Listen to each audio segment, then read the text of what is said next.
Welcome to our channel. Today we how to use Palo Alto networks for advanced network security detailed guide step by step clearly. To get started with Palo Alto networks for advanced network security, first, gather the necessary hardware and software requirements. Ensure you have a compatible Palo Alto networks device or service.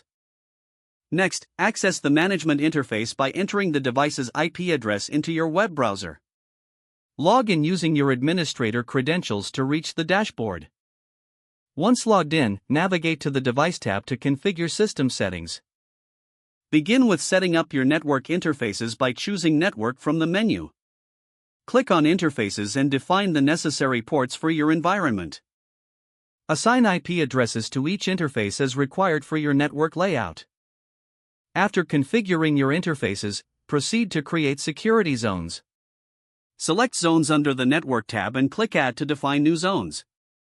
Assign interfaces to these zones based on your network segmentation strategy. Next, you will need to configure security policies. Go to the Policies tab and select Security. Click Add to create new rules that govern traffic between zones. Specify the source and destination addresses for these rules.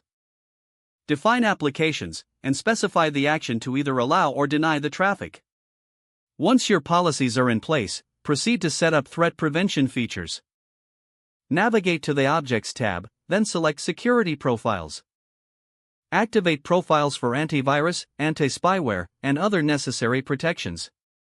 Attach these profiles to your security rules to ensure comprehensive coverage. Now, configure logging and reporting to monitor your network's security status. Access the Monitor tab to examine traffic logs and threat logs. You can also set up alerts based on specific conditions or thresholds. For advanced configuration, consider enabling Global Protect for remote access security. Navigate to Network, then Global Protect, and follow the prompts to set it up. Ensure you define the necessary gateways and portals for remote users. Next, you may want to implement SSL decryption to inspect encrypted traffic. Go to Policies, select Decryption, and click Add to create a decryption policy. Don't forget to like this video and subscribe to our channel for more step-by-step tech guides.